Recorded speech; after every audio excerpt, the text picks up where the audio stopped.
Karen Anderson was in a completely different world when a man with a much larger than usual manhood gave her pleasure. She had already experienced several climaxes since she walked into that motel room an hour or so ago, and all of them, in her opinion, were much better than anything she had ever experienced with Kyle, with whom she lived for 10 years. Whatever guilt she felt about cheating on her husband was soon eclipsed by a feeling of incredible pleasure. In fact, Karen wasn't even sure why she was doing this. Everything was great between her and Kyle. He always treated her like a queen, doted on her, bought her gifts and flowers on a whim just to say, "I love you." And the sex between them was good, although it had died down a bit lately. They had 2 wonderful children, and overall everything was great. But for some strange reason, she decided to give herself to John. Maybe it was the months he spent in the office, seducing her with his compliments and the sly glances he gave her. Maybe it was the thrill of doing something behind her husband's back, or maybe it was the gossip she heard about his giant manhood in his pants from the other girls in the office. Perhaps it was all of the above. At first, she was worried about how it would affect her marriage and family, but all of that disappeared when she walked into the room. Now all she cared about was absorbing as much as she could from this man in the short time they would spend together, even if it meant getting pregnant with his child. By this time, all thoughts of Kayla had flown from her mind. There was no longer any feeling of guilt, only the need for another climax. She thought that she would make amends to her ignorant husband. Maybe she would even teach him to do what John did to her. After all, John, the man who was now fucking her unconscious on the bed in that cheap motel room, had made her experience a mind-blowing climax. He fell on the bed next to her, and the 2 lovers fell asleep in each other's arms, promising each other to repeat the performance. She woke up and looked at the clock on the bedside table next to her. The clock showed 8:30, which gave her enough time to clean up and return home. She told Kyle that she would be working late but would be home by 10:30 at the latest. The motel was only a half-hour's drive from her home, so she had plenty of time to get cleaned up and return home to her husband. She looked to the other side of the bed and noticed that John had already left. She didn't remember him leaving and thought it was strange that he went home to his wife without telling her anything. She decided to tell him everything she thought when she saw him at work the next day. She also noticed that his side of the bed looked as if no one had ever been there. Strange, she thought, but decided that he was probably as neat as he was talented. She went into the bathroom, examined herself, and noticed that, other than a slight swelling between her legs, John had left no noticeable marks on her. That was a good thing, she thought, since she didn't want to have to explain any strange bruises or marks on her body. She took a very long shower, using 2 douches to clean herself up as much as possible. She didn't want to risk delivering John's bodily fluids to Kyle's house, at least not yet. After carefully examining herself, she put her work clothes back on and prepared to leave, taking another quick look around the room to make sure she hadn't forgotten anything. Karen threw down her room key, then looked around to make sure no one she knew could see her. The only person she noticed was a rather strange-looking man in an old-fashioned gray business suit standing on the corner and looking at her. He seemed somehow familiar to her, but she could not remember him. He held a cigarette in one hand and kept the other in his pocket.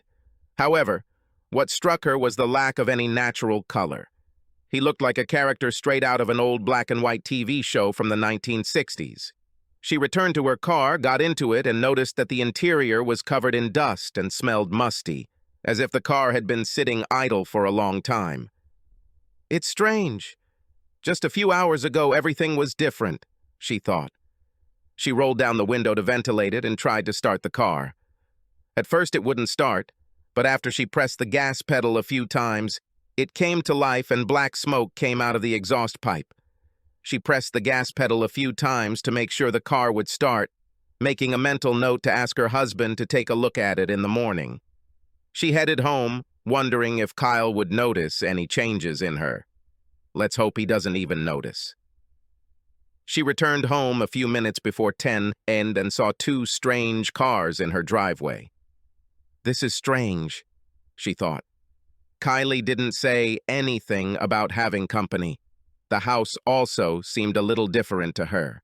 All the curtains were wrong and the landscaping had been completely changed. Of course, Kylie couldn't do all this in one day, and certainly not without consulting her first, she thought. She double-checked the address to make sure she was at the right house, then parked on the street. Kyle had some explaining to do, she told herself. She got out of the car and went into the house, noticing that everything was wrong. There was strange furniture in the living room.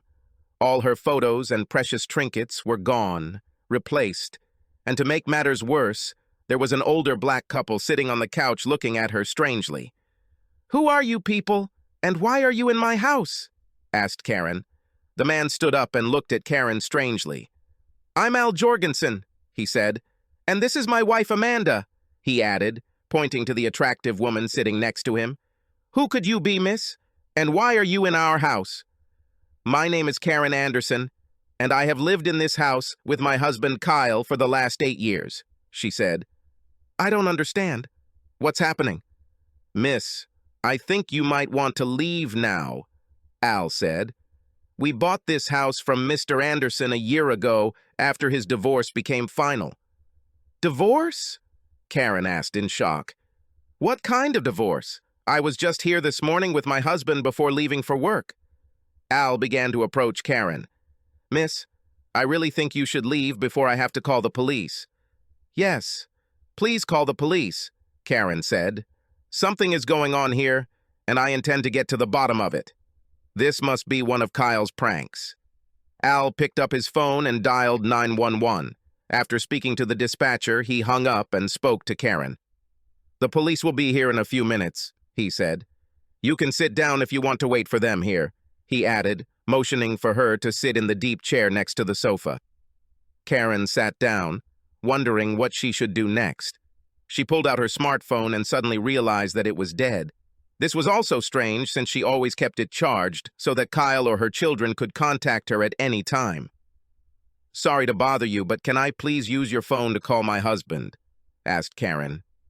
"Of course, no problem," Al said, handing her his phone. Karen dialed Kyle's number from memory, but received a message saying the number was no longer in use. Distraught, she tried to dial her parents' number, but received the same answer. She also tried to call Kyle's parents, but received a quick, busy signal. Dejected and with no choice, she returned the phone to Al. "Are you saying that you bought this house a year ago from my husband?" she asked Al. He nodded. "Yes, we did it," he said. "He sold it to us at a very good price and said it was because of a divorce." "Did he say anything about why he was getting a divorce?" she asked. Amanda spoke. "He mentioned something about a cheating slut for a wife," she said, looking at Karen suspiciously. Karen was shocked. How could he have found out about this so soon after her first date with John? Poor guy. I could tell he was heartbroken. And these poor children. I felt so sorry for them. By this time, Karen was already in tears. Her life and marriage had crashed and burned without her even knowing it. Shortly after, a police car with lights flashing pulled up to the house. 2 policemen appeared at the door. Al spoke to them first, and then invited them inside. Karen stood up as they walked inside. "Please show us some identification, miss," one of the officers said. Karen opened her purse and took out her driver's license. The officer looked at them, then turned to Karen. "Is this some kind of joke, ma'am?" he asked. "This license is empty." "What?" Karen asked, looking at the driver's license. The laminated card the officer was holding was completely blank. There wasn't even a photograph under the lamination. "Do you have any other identification?" asked the officer. "I have something in my purse," Karen said. But when Karen opened her purse, she discovered that all her other cards were completely blank. "I don't understand," she said. "There should be credit cards, an ATM card, my social security card, but they are all empty." "Can you at least tell us your name?" asked another officer. "Maybe there is something in the system." "Of course," said Karen. "My name is Karen Anderson, and I live on W. Highland Park Road with my husband Kyle. I work as a paralegal at the Jenkins law firm downtown. Surely someone there can vouch for me." The officers scowled at each other before turning their attention back to Karen. "Did you say Karen Anderson, ma'am?" asked the second officer. "Yes, I said Karen Anderson. It's spelled Karen, she said. Sorry, ma'am, you'll have to come with us to the station so we can confirm your identity, the first officer said. We apologize for intruding on your evening, guys, he said to Al and Amanda. The officers walked Karen to the police car and placed her in the back seat. After locking her inside, one of the police officers walked up to Karen's car and rummaged through her glove compartment, pulling out some documents. They drove in silence to the police station, where Karen was fingerprinted and taken to what appeared to be an interrogation room. Half an hour later, the door opened and a plainclothes detective entered the room with a folder in his hands. He sat down opposite Karen and placed the folder in front of him. He went through all the preliminary procedures, informing her of her rights and assuring her that she was not suspected of any crime. All I want to do is confirm your identity, okay? He asked. Karen nodded. You said your name was Karen Anderson, right? He asked. Yes, she said. And you told our officers that you live at 1501 W Highland Park Road with your husband, Kyle, he added. That's true, she said. You also said that you work at the Jenkins law firm as a paralegal, correct? He asked. Yes, that's true, said Karen. We have a little problem here, Mrs. Anderson, the detective said. Let's start with the fact that your fingerprints don't exist. I don't mean they're not in the system, I mean you don't have fingerprints. It looks like they weren't even removed with acid. They simply don't exist. That's not all. We checked the records for this address and discovered that it was purchased by Al and Amanda Jorgensen a year ago from one Kyle Anderson. According to court records, the house was sold as part of a divorce settlement between Kyle and Karen Anderson, he said. Karen was shocked. What was all this talk about divorce? But I'm still married to my husband. I saw him just this morning. I don't understand how this is possible, she said through tears. Look, miss, I'm just going by what's in the court records. Tell me, please, where were you tonight? Asked the detective. I was at the Gaslight Motel, room 1 to 17, she said quietly. And what were you doing there? He asked. I was, with a man, she said, looking at the floor. What did you do with this man? Asked the detective. We, we're fooling around, she said. You had sex, right? He asked. Karen nodded her head. Yes, she said. And can you identify the man you were with? Yes, she said. John Hawkins, my boss at the law firm. I see, said the detective. Have you gotten into the habit of cheating on your husband? Karen looked shocked. No, I do not know. It was the first and last time. I promise, she said. Interesting, said the detective. The file we have on you includes a very detailed report from a local private investigator hired by your ex-husband. According to the private investigator's report, you were seen with Mr. Hawkins numerous times at the same motel over several months. Would you like to reconsider your application? Karen shook her head. No, this is wrong, she said. I went there with him only once, today. The detective sighed and leaned back in his chair, looking at Karen. Miss, it so happens that I know the senior partners of Jenkins. I called this evening and was told that one Karen Anderson and her supervisor, one John Hawkins, were fired almost a year ago for violating the company's anti-adultery policy, he said. But that is not all. He pulled a photograph out of the folder and placed it on the table in front of her. The photo showed a woman lying on a hotel bed, her eyes open and her face gray. The woman looked exactly like Karen and, to make matters worse, she was wearing the exact same outfit as Karen. Her eyes widened, and she raised her hand to her mouth in shock. This photograph was taken about 3 months ago, miss, the detective said. According to responding officers, Karen Anderson, of 1501 W Highland Park Road, was found dead in room 117 of the Gaslight Motel 3 months ago. An autopsy revealed that Mrs. Anderson died from an overdose of sleeping pills, apparently taken with large quantities of alcohol. So, miss, can you please explain to me how it is that a woman who looks and dresses exactly like the woman found dead in a motel room 3 months ago is now walking around my property? He asked. And how did it happen that you just ended up in the same room in which this woman died? Karen shook her head in shock. "No, this can't be," she exclaimed. "I'm not dead. I'm right here. I do not know what's going on. Please help me. At least tell me where my family is, please. I can't contact anyone." "Well, miss, I don't know where Mr. Anderson is now, but I understand he moved out of town after his divorce. I know for a fact that his former in-laws died shortly after Mrs. Anderson's body was found." "Oh my God, no, please. Please tell me my parents are still alive," she begged through tears. "I'm sorry. If you really are Mrs. Anderson's ex, and I'm not ready to admit it, then I can't honestly tell you about it," he said, sending Karen into hysterics. "Miss, I think you need professional help. I'm going to call the county behavioral center and have you moved to their facility until we get this all figured out," he said, pulling out his phone. Karen shook her head.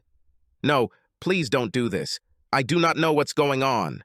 You have to believe me. Just let me talk to my husband." "I can't do this, ma'am.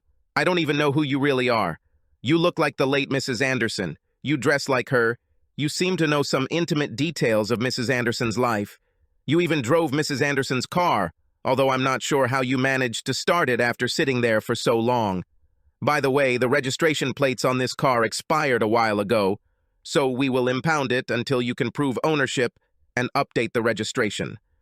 Right now, I think you need to discuss this with a mental health professional." "Please stay here," he said as he walked out the door. Karen laid her head on the table, sobbing. This shouldn't have happened, she thought. Of course her husband will come and save her. The door opened and two large men in strange clothes entered the room. As they began to put it on her, Karen realized she was being put in a straitjacket and began to struggle. "No, no, please don't do this to me," she said. "No, no, oh, no!" she screamed again and again, but the men continued to put clothes on her until she could no longer move her arms. "No!" she screamed as one of the men injected something into her neck. In a few seconds, her world plunged into darkness. Thursday, May 12th, 2016, 11:30 a.m. "Wake up, dear," said a male voice. "Wake up. Are you okay? Karen, wake up." Karen slowly opened her eyes and saw her husband's face. "Karen, you had a nightmare, but it's over. Wake up, darling," he said. As Karen's mind slowly shook off the dream, she realized she was in her bed with her husband, Kyle. She instantly threw her arms around his neck and covered his face with kisses. "Oh my God, Kyle, is that really you?" she asked. "Of course, silly. Who else could be in our bed?" he asked. "Hold me, Kyle, please," she cried. "I missed you so much." Kyle hugged his crying wife as tightly as he could. He loved hugging this beautiful woman. But, he thought, what the hell is she talking about? "I'm right here," he said. "I'm not going anywhere." "You better not go anywhere," she said. Having calmed down a little, Karen looked at her husband. "Kyle," she said, "I have something to confess, and I'm afraid you might get really angry with me." He looked at her with concern. "Kyle, I almost made a terrible mistake," she said. "Almost?" he asked. "Kyle, please don't hate me, but I have to tell you this. You know, we promised to never keep any secrets from each other, no matter how bad they were." "Yes, dear, I know. You can talk to me about anything. You know that, right?" he asked. Karen nodded. "Yes, I know, but it's really bad. Have you met my boss, John Hawkins?" Kyle knew him well. They met at a law firm's Christmas party, and Kyle could tell he was a classy asshole who considered himself God's gift to the female sex. Essentially, a legend in his own imagination. He could also tell that John was trying to stick his hooks and his private parts into Karen. "Yes, I remember him well," said Kyle. "He's been trying to get me to stay after work for a long time, except he doesn't want to work, if you know what I mean," she said. "You mean he wants to get under your skirt," Kyle said. "I can understand that. You are a beautiful, sexy woman. What man in his right mind wouldn't want to have sex with you? If we weren't married, I'd be flirting with you myself. What I don't like is the fact that he knows you're married." "Yeah, well, he wanted me to meet him at a motel for sex," she said, looking down. "Oh, really?" Kyle said, his mood darkening. And you agreed? No, not really, she said. But in fact, I didn't disagree with it either. I just kind of blew him off. But he expects me to meet him tomorrow. I can't do it, but I'm afraid it will affect my work if I don't do it. Well, I can assure you that it will affect our marriage if you do this, and yes, it could also affect your job, Kyle said. You know that I will not tolerate infidelity, and your company has strict rules prohibiting adultery. You could both be fired, and yes, I would file for divorce. I know, she said. I haven't done anything with him yet, but I'm afraid. I know he's been with a lot of other girls in the office, and they all say he's a nice guy who uses weed to get his way. You believe me, don't you? Of course I believe you, Kyle said. You forget that we have been married for 10 years, and before that we knew each other for 5 years. You've never been able to keep anything a secret from me, and the guilt will eat you alive. While we're on the subject, I noticed that you've been a little out of sorts the last couple of days. At first, I thought it was just work-related, but now I think I know the real reason, right? Karen lowered her eyes and nodded her head. Yes, she said quietly. I've been thinking a lot about this for the last 2 days. I don't want to lose my job, but I couldn't live without you, and I couldn't live with myself if I hurt you and the kids like that. What should I do? You're kidding, right? Asked Kyle. You are a smart, educated woman, Karen. Do you really have to ask? Or do you want me to spell it out for you? You don't have to do this, Kyle. I guess I just needed some validation. I know what I'll do first, she said, getting out of bed. She went to her closet and pulled out a dress that she intended to wear the next day. It was a beautiful dress with slight cleavage and falling a few inches above the knees. It wasn't overtly sexy, but it still showed off her curves well. She pulled it out of the closet and threw it in the trash. I never want to see that dress again, she said. Kyle looked surprised. It was quite an expensive dress, he said. Are you sure you want to do this? Karen sat down on the bed. Yes, she said. And tomorrow I'll tell John, not just no, but damn no. Then I'm going to ask for a transfer to another department. Maybe my salary will be cut, but I don't care. If they don't give it to me, I'll quit. Our marriage is more important to me, and I will do everything to keep us together. Can you ever forgive me? Of course I can, Kyle said. I'm a little mad that you didn't tell that bastard no right away, but at least now you're doing the right thing. Karen hugged her husband as if her life depended on it. I can't believe I was so stupid, Kyle. Please hug me and tell me you love me, she said. Kyle hugged her back and kissed her forehead. Of course I love you, Karen, and always have, he said. But I think we need to have a serious talk about this after you settle down, maybe even get some counseling. I can't believe you were so trusting that you fell in love with him like that. I understand, Karen said. I promise that this will never happen again. She looked at the TV on the wall opposite their bed and saw him, the man she had seen on the street corner in her nightmare. Kyle, who is that man on TV? She asked. This is Rod Serling, honey. They're having a Twilight Zone marathon. Why did you ask? I saw him before, but I didn't know who he was, she said. How is this possible? He died back in 1975, Kyle said. He was in my nightmare. He didn't actually do anything. He just stood there and watched. It was black and white, just like on TV, and it was just, I don't know, weird, she said. Interesting, said Kyle. Someday you will have to tell me about this dream. Kyle got out of bed and headed towards the door. I'll go downstairs and get myself something to drink. Do you want anything? Coca-Cola? Water? I would like some water, please, she said.